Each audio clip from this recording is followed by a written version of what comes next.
আসসালামু আলাইকুম প্রিয় দর্শক, স্বাগত জানাচ্ছি মুন নিউজ হাবের আজকের আয়োজনে। শুরুতেই সংবাদ শিরোনাম। প্রথমেই জানিয়ে দিব, মস্কোর হাসপাতালে চিকিৎসা নিচ্ছেন মোস্তফা খামেনি। জানিয়ে দিব, খামেনি মারা গেলেও কিভাবে প্রাণে রক্ষা পান মোস্তফা, গোপন অডিও ফাঁস। জানিয়ে দিব, চীন সফর বিলম্বে নিয়ে সমালোচনা, যা বললেন ট্রাম্প। এবং সর্বশেষ জানিয়ে দিব, যুদ্ধ নিয়ে ইরানের মানুষকে কি খবর জানানো হচ্ছে।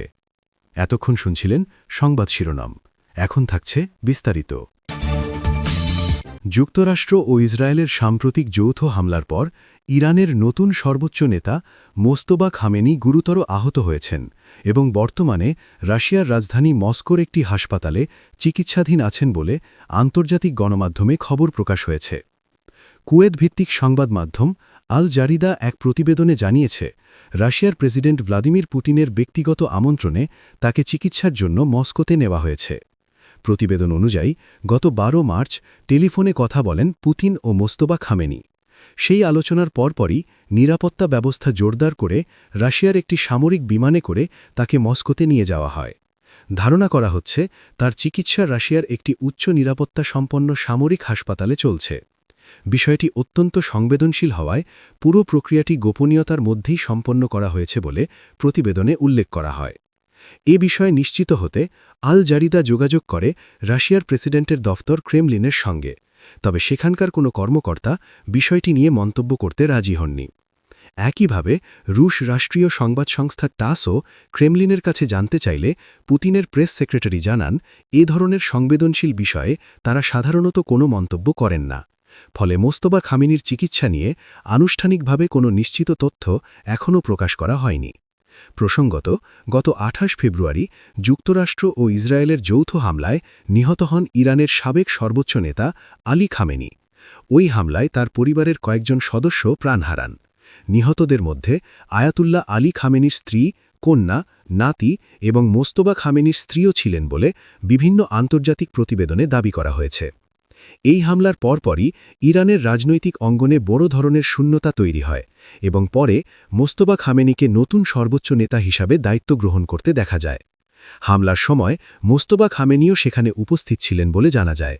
মার্কিন বিভিন্ন সংবাদ মাধ্যমের প্রতিবেদনে বলা হয়েছে, তিনি ওই হামলায় গুরুতর আহত হন, তবে ইরানের একাধিক সূত্র দাবি করেছে তার আঘাত ততটা প্রাণঘাতী নয়। মূলত তার পায়ে গুরুতর আঘাত লেগেছে এবং চিকিৎসা নিলে সুস্থ হয়ে ওঠার সম্ভাবনা রয়েছে। বিশ্লেষকদের মতে, বর্তমান ভূরাজনৈতিক উত্তেজনার প্রেক্ষাপটে মোস্তফা খামেনির রাশিয়ায় চিকিৎসা নেওয়ার খবরটি গুরুত্বপূর্ণ ইঙ্গিত বহন করছে। এতে ইরান ও রাশিয়ার ঘনিষ্ঠ সম্পর্কের বিষয়টি আবারও সামনে এসেছে। বিশেষ করে মধ্যপ্রাচ্যের চলমান উত্তেজনা এবং যুক্তরাষ্ট্র ইসরায়েল জোটের বিরুদ্ধে কৌশলগত অবস্থান নেওয়ার ক্ষেত্রে তেহরান ও মস্কোর সহযোগিতা আরও জোরদার হতে পারে বলে ধারণা করা হচ্ছে। তবে এখনও পর্যন্ত এই পুরো ঘটনার অনেক তথ্যই আনুষ্ঠানিকভাবে নিশ্চিত হয়নি। ক্রেমলিন কিংবা ইরানের সরকারিভাবে কোনো স্পষ্ট বিবৃতি না আসায় বিষয়টি নিয়ে আন্তর্জাতিক মহলে নানা ধরনের জল্পনা-কল্পনা চলছে। বিশেষজ্ঞদের মতে, মোস্তফা খামেনির শারীরিক অবস্থা এবং তার ভবিষ্যৎ রাজনৈতিক ভূমিকা আগামী কয়েক সপ্তাহের মধ্যেই মধ্যপ্রাচ্যের রাজনীতিতে বড় প্রভাব ফেলতে পারে। ইরানের নতুন সর্বোচ্চ নেতা মোজতাবা খামেনি অল্পের জন্য প্রাণে বেঁচে গেছেন, কারণ হামলার কয়েক মিনিট আগে তিনি বাসভবনের বাগানে হাঁটতে বেরিয়েছিলেন। ব্রিটিশ সংবাদ মাধ্যম দ্য টেলিগ্রাফের হাতে আসা একটি ফাঁস হওয়া অডিও রেকর্ডিং থেকে এই চাঞ্চল্যকর তথ্য জানা গেছে। ওই অডিওতে ইরানের ক্ষমতা কেন্দ্রের ভেতরের কিছু ঘটনার বিস্তারিত বর্ণনা উঠে এসেছে, যা বর্তমানে আন্তর্জাতিক মহলে ব্যাপক আলোচনার জন্ম দিয়েছে। প্রতিবেদন অনুযায়ী গত ২৮ ফেব্রুয়ারি সকাল ৯:৩২ ইসরায়েল একটি অত্যাধুনিক ব্যালিস্টিক ক্ষেপণাস্ত্র হামলা চালায়। ধারণা করা হচ্ছে হামলায় ব্যবহার করা হয়েছিল ব্লু স্প্যারো ব্যালিস্টিক মিসাইল। ক্ষেপণাস্ত্রটি সরাসরি ইরানের সাবেক সর্বোচ্চ নেতা আলী খামেনিয়ের বাসভবনে আঘাত হানে। ঠিক সেই মুহূর্তে মোজতাবা খামেনি ভবনের ভেতরে না থেকে বাইরে বাগানে ছিলেন, ফলে তিনি বড় ধরনের ক্ষতি থেকে রক্ষা পান। ফাঁস হওয়া অডিও রেকর্ডিংটি এসেছে আলী খামেনিয়ের দপ্তরের প্রোটোকল প্রধান মজাহের হোসেইনির বক্তব্য থেকে। জানা যায় ১২ মার্চ তেহরানের কোলহাক এলাকায় সিনিয়র ধর্মীয় নেতা এবং ইসলামিক রেভলিউশনারি গার্ড কর্পস বা IRGCর কমান্ডারদের সামনে তিনি এই বক্তব্য দেন। সেখানে তিনি হামলার মুহূর্তের বিস্তারিত বিবরণ তুলে ধরেন। হোসেইনি তার বক্তব্যে জানান, হামলার সময় মোজতাবা খামেনি বাগানে ছিলেন এবং ভবনের দিকে ফিরে আসছিলেন।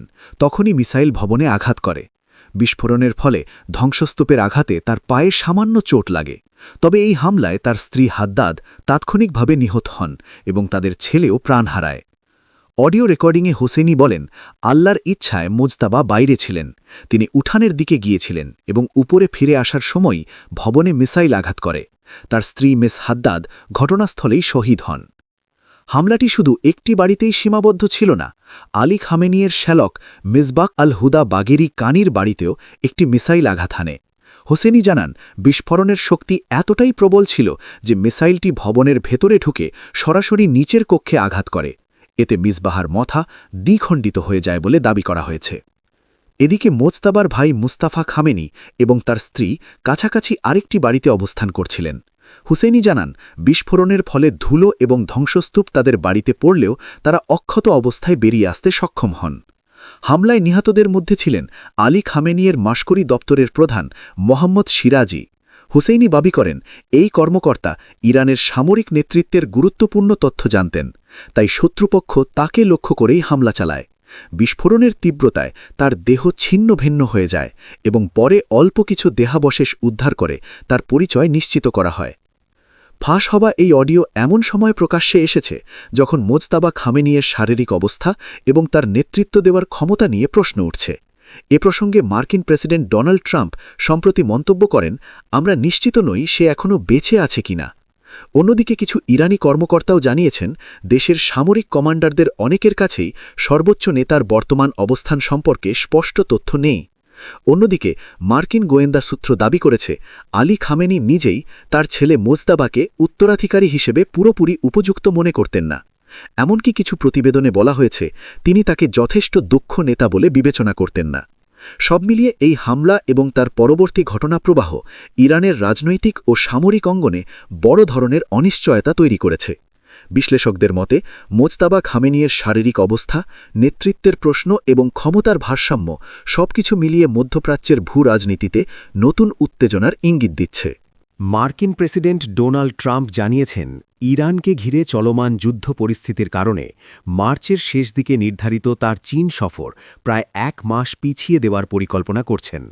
সাম্প্রতিক উত্তেজনাপূর্ণ ভূ-রাজনৈতিক পরিস্থিতির প্রেক্ষাপটে তিনি মনে করছেন, যুক্তরাষ্ট্রে থেকে পরিস্থিতি পর্যবেক্ষণ করা এবং সিদ্ধান্ত নেওয়া তার জন্য বেশি গুরুত্বপূর্ণ।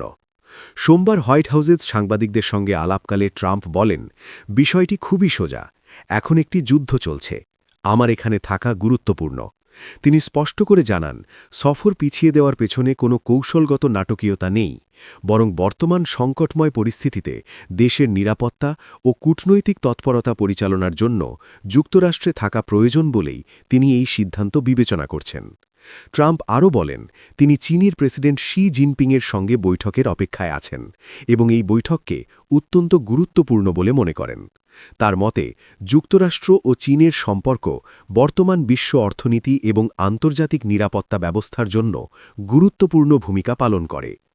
এর একদিন আগে যুক্তরাজ্যের প্রভাবশালী সংবাদ মাধ্যম ফাইন্যান্সিয়াল টাইমসকে দেওয়া এক সাক্ষাৎকারে ট্রাম্প সতর্ক করে বলেন, চীন যদি মধ্যপ্রাচ্যের গুরুত্বপূর্ণ জলপথ স্ট্রেট অফ হরমুজ দিয়ে জাহাজ চলাচল স্বাভাবিক রাখতে সহযোগিতা না করে, তাহলে তিনি চীন সফর স্থগিত করতে পারেন। হরমুজ প্রণালী বিশ্বের অন্যতম গুরুত্বপূর্ণ জ্বালানি পরিবহন পথ, যেখানে দিয়ে প্রতিদিন বিপুল পরিমাণ তেল ও গ্যাস আন্তর্জাতিক বাজারে পৌঁছে যায়। বিশ্লেষকদের মতে, ইরানকে ঘিরে সাম্প্রতিক সংঘাত বিশ্বের 2 বৃহৎ অর্থনীতি যুক্তরাষ্ট্র ও চীনের মধ্যকার সম্পর্কেও নতুন উত্তেজনা সৃষ্টি করেছে, কারণ চীন দীর্ঘদিন ধরেই ইরানের অন্যতম বড় জ্বালানি ক্রেতা এবং তেহরানের সঙ্গে তাদের অর্থনৈতিক ও কৌশলগত সম্পর্ক গভীর। চীন ইতোমধ্যে ইরানের ওপর যুক্তরাষ্ট্র ও ইসরায়েলের সামরিক হামলার সমালোচনা করেছে এবং মধ্যপ্রাচ্যে উত্তেজনা কমাতে সংলাপের আহ্বান জানিয়েছে। এর ফলে ওয়াশিংটন ও বেইজিংয়ের মধ্যে কূটনৈতিক অবস্থান আরও স্পষ্ট হয়ে উঠেছে। অন্যদিকে বাণিজ্য ইস্যুতেও 2 দেশের মধ্যে উত্তেজনা বাড়ছে। গত ফেব্রুয়ারিতে ট্রাম্প প্রশাসনের আরোপ করা কিছু শুল্ক নীতি বাতিল করে দেয় supreme court of the United states. আদালতের ওই সিদ্ধান্তের পর যুক্তরাষ্ট্র সরকার নতুন করে চীন সহ কয়েকটি দেশের বাণিজ্য নীতি নিয়ে তদন্ত শুরুর ঘোষণা দেয়। বিশেষজ্ঞদের মতে ইরান যুদ্ধ, জ্বালানি নিরাপত্তা এবং বৈশ্বিক বাণিজ্য এই তিনটি বিষয় বর্তমানে আন্তর্জাতিক রাজনীতির কেন্দ্রবিন্দুতে রয়েছে। ফলে ট্রাম্পের সম্ভাব্য চীন সফর পিছিয়ে যাওয়ার সিদ্ধান্ত কেবল একটি কূটনৈতিক সূচি পরিবর্তন নয়, বরং এটি বিশ্ব রাজনীতি ও অর্থনীতির বৃহত্তর প্রেক্ষাপটে গুরুত্বপূর্ণ বার্তা বহন করছে। বিশ্লেষকদের ধারণা, আগামী কয়েক সপ্তাহে ইরান যুদ্ধের পরিস্থিতি এবং মধ্যপ্রাচ্যের নিরাপত্তা পরিস্থিতি কিভাবে এগোয় তার উপর নির্ভর করেই যুক্তরাষ্ট্র চীন সম্পর্কের ভবিষ্যৎ কূটনৈতিক গতিপথ অনেকাংশে নির্ধারিত হবে।